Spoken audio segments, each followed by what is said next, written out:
कर्मभूमि फाउंडेशन के इस कार्यक्रम में हमारे साथ मंच पर विराजमान आदरणीय सुमित्रा धूलिया जी, आदरणीय रमेश गैरोला पहाड़ी जी, श्री प्रभात डबराल जी, आदरणीय शैलेंद्र रावत जी, आदरणीय डॉक्टर योगेश धस्माना जी, आदरणीय विपिन उनियाल जी, हिमांशु जी जो पूरा इस कार्यक्रम का संचालन कर रहे हैं। सबसे पहले कर्मभूमि फाउंडेशन का बहुत बहुत को शुभकामनाएं देना चाहूँगी और बधाई देना चाहूँगी कि उन्होंने पत्रकारिता को चुना, कि वो पत्रकारिता में से पत्रकारों को चुनेंगे और ऐसे पत्रकारों को चुन के लाएंगे जो कि समाज में कुछ इम्पैक्ट कर रहे हैं, कुछ अच्छा कार्य कर रहे हैं। अनफॉर्चुनेटली मेरे पास बहुत कहानियाँ नहीं हैं, धूलिया जी के बारे में भी नहीं है और शायद पहाड़ी जी के बारे में भी नहीं है, लेकिन I would like to speak on general terms. Dhuliya ji के बारे में जब भैरव दत्त धूलिया जी के बारे में पढ़ना शुरू किया तो of course it was amazing.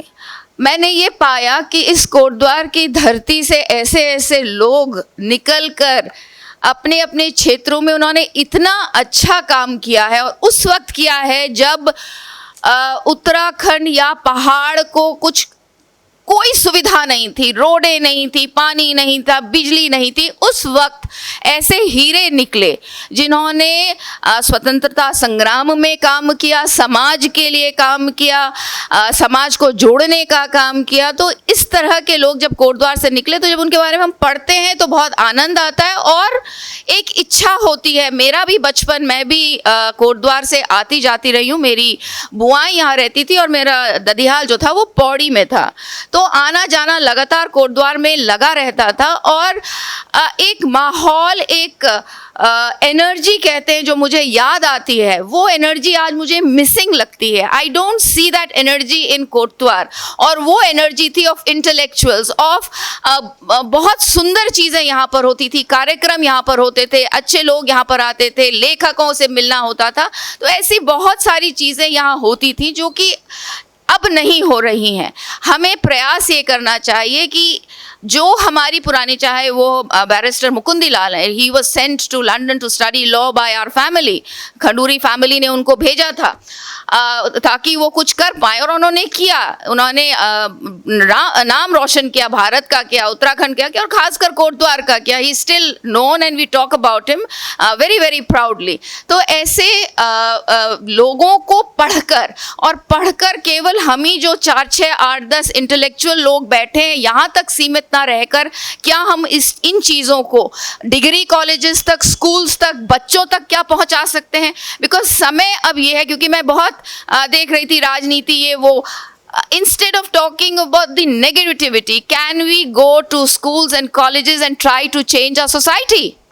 समाज को बदलना पड़ेगा। उसी समाज से पत्रकार आ रहा है, उसी समाज से नेता आ रहा है, उसी समाज से आर्मी ऑफिसर आ रहा है। क्या हुआ इस समाज में कि आज हम इतनी चीज़ें कहते हैं, ऐसा नहीं हो रहा है, वैसा नहीं हो रहा है, पहले होता था, पहले इतने अच्छे, क्या चीज़ मिसिंग है? What is it that is missing in the society? So we need to think and how can we bring about changes in the society? It is very easy for us to come and speak, but we should also be doing something to bring about that change. As mothers, as teachers, as gurus, बहुत ज़रूरी है कि हम अपने बच्चों को वो संस्कार दें जो संस्कार हमने अपने घरों से लिया। आज हम मैं अपने दादी की, मैं बहुत जगह जाती हूँ, कूड़े की बात ही अगर हम करें, आप बताइए, हमने अपनी दादी के घर में, मैंने तो ज़िंदगी में कूड़ा देखा ही नहीं। कूड़ा क्या होता है मैंने तो देखा ही नहीं। So what is it? गाय नहीं पालनी है, गाय नहीं रखनी है, ऐसे क्यों चीज़ें ये हो रही हैं? समाज में ही बदलाव लाना पड़ेगा, तब आप बदलाव ला सकते हैं। उसके बाद अब बात करना चाहूँगी आदरणीय पहाड़ी जी की। और आपको पता नहीं याद है कि नहीं, पर मैं जब आपके बारे में पढ़ रही थी तो आपने ये कहीं कहा है और मैं ये पढ़ना चाहूँगी। अनिकेत के प्रकाशन के बारे में आपने कहा है, अनिकेत का प्रकाशन केवल आत्मशलाघा और कथित बदों की कतार में सलाम सलाम बजाने या किसी के तवे पर अपनी रोटी सेकने का नहीं है। हमें निष्ठा से समाज के लिए काम करना है। एक बड़े उद्देश्य की ओर से विश्वसनीयता और निष्ठा बढ़ाने का यह एक प्रयास है। रमेश गहरोला, पहाड़ी प्रधान संपादक of Aniket. This is what Pahadi ji is and this is what we need to learn. पत्रकारों को ये चीज सीखनी होगी, पत्रकारिता को ये चीज सीखनी होगी। मेरे समय में व्हेन आई वाज यंग, हमें न्यूज़पेपर पढ़ना अच्छा लगता था, आज भी लगता है। सुबह की चाय बिना न्यूज़पेपर पढ़े हुए नहीं समझ में आता है कि दिन शुरू हुआ है कि नहीं हुआ है। इसलिए बहुत आवश्यक है कि हम जो लिखने वाली पत्रकारिता है, देखिए चैनल्स और वो अपनी जगह है, उनकी अपनी स्पेस है, लेकिन इसका मतलब ये नहीं है कि जो हमारे प्रिंट मीडिया है वो अपनी स्पेस इलेक्ट्रॉनिक या डिजिटल मीडिया को इतनी आसानी से दे दे।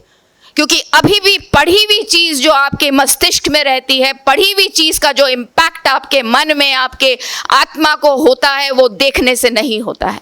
तो बहुत ज़्यादा आवश्यक है कि हम पत्रकारिता को समझें। What is it that we want to do. हमने देखा है, इंडियन एक्सप्रेस, हिंदुस्तान टाइम्स, मेरे घर में भी पत्रकार रहे, प्रभात डबराल जी वुड नो, भारत भूषण ही वुड नो, तो हमारे यहाँ भी रहे हैं। और क्या लेखनी होती थी, उनको पढ़कर आनंद आता था, उसको पढ़कर मजा आता था और बहुत कुछ सीखने को मिलता था।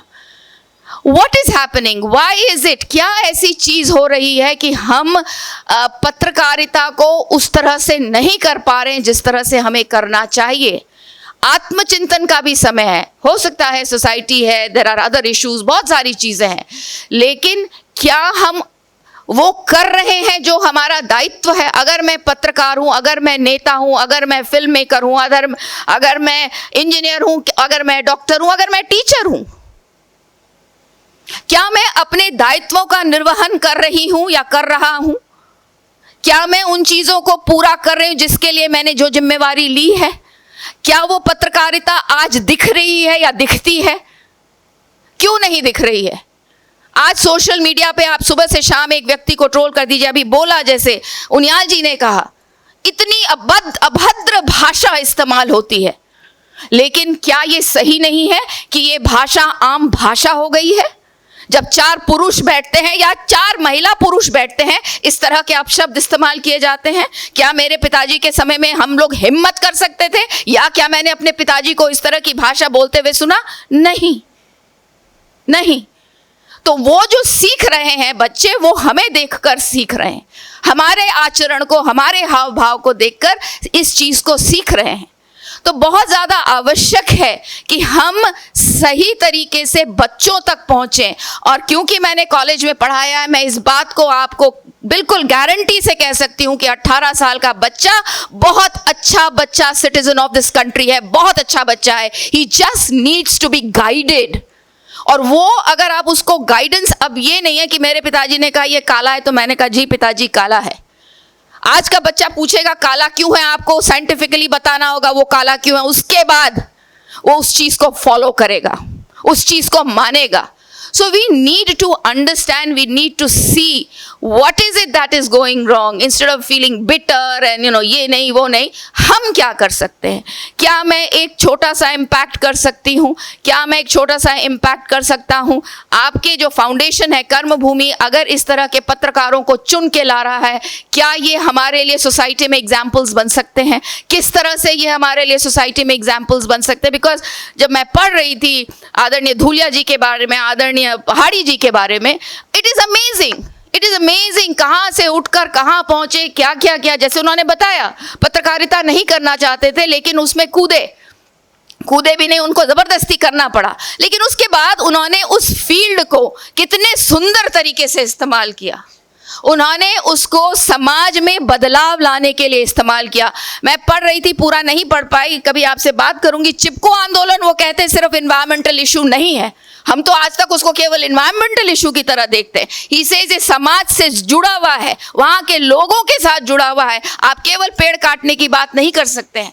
सो देर आर पर्सपेक्टिव एस्पेक्ट्स जो आप इनको पढ़ने के बाद, इनके साथ इनको सुनने के बाद हम कर सकते हैं. But the point is how do we take it to the society, how do we take इनकी सोच, इनकी ईमानदारी, इन्होंने जिस तरह से मेहनत से काम किया है और आज इस स्टेज पर प्रदेश को, देश को, कोटद्वार को लेकर आए हैं. क्या ऐसा किया है, किस तरह से ये चीज़ें हम बच्चों तक ले जाएं, इसकी जिम्मेवारी भी हम लोगों की बनती है. और मुझे लगता है कि आपके जैसे जो ऑर्गेनाइजेशंस हैं, जो कि कोटद्वार के आप लोगों की, क्योंकि यहाँ पे रूट्स आपके कोटद्वार में हैं, कोटद्वार के आप लोग हैं, मैं चाहूँगी कि सारे लोग मिलके, प्रबुद्ध और नॉट सो प्रबुद्ध, सब हम लोग मिलकर कुछ इस तरह का कार्य करें कि कोटद्वार में वो जो हवा, वो जो एनर्जी 1970 और 80 में महसूस होती थी, वो एनर्जी दोबारा से क्या कोटद्वार में हम ला सकते हैं.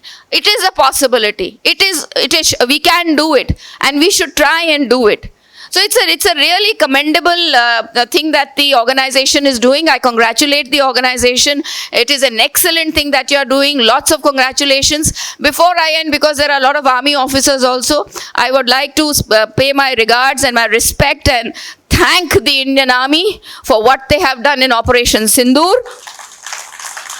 चैन से सो रहे थे, सुबह दिल्ली में जब उठ रहे थे तो पता चल रहा था कि अच्छा ये ड्रोन यहाँ गिरा दिया, ये मिसाइल वहाँ गिर गई. मतलब देयर वाज नो फियर. 71 की लड़ाई भी, क्योंकि मेरे पिताजी भी आज सेना में रहे हैं, मुझे 62 और 65 में उन्होंने क्या किया, नहीं 71 की याद है. एंड जब ये देखा, of course there is a complete paradigm shift which is excellent for a child who comes from the army. I feel it is excellent. खून के साथ पानी नहीं मिलेगा, नहीं मिलेगा. टेररिज्म के साथ आपके साथ बातचीत नहीं होगी. It is about time that we told the countries that this is not something we are going to tolerate, and I think every Indian is happy about it. We are extremely happy because as a soldier's daughter I have seen कि क्या एक सैनिक का परिवार कैसे इस चीज़ को झेलता है, किस तरह से वो बॉर्डर पर जाकर किस तरह से काम करता है. मुझे बहुत खुशी है कि any act of terrorism is going to be war now. That is what we want, and I am really grateful to the leadership. I am grateful to the Prime Minister, and very, very grateful to the 3 army chiefs, BSF and the Territorial Army for looking after the country the way they did. Kotdwar चल रहा था, school चल रहे थे, लोग घूमने जा रहे थे, मॉर्निंग वॉक्स हो रही थी. क्यों? क्योंकि मेरे सेना का एक जवान जो था मुस्तैदी से खड़ा था बॉर्डर पर. तो मैं यहाँ आपके माध्यम से, आपकी ओर से भी, और मैं बहुत बहुत प्रणाम और नमन करना चाहूँगी अपने फौजी भाइयों को, जिनकी वजह से हम चैन से रहते हैं. और उनकी मैडम, उनकी जो पत्नी है, उनकी जो माँ है, उनकी जो बेटी है, जो जनरल की तरह पीछे खड़ी रहकर अपने परिवार को संभालती है ताकि उसका पति बॉर्डर में खड़े रहकर भारत की सेवा कर पाए. भारत माता की जय. Thank you for having me. धन्यवाद.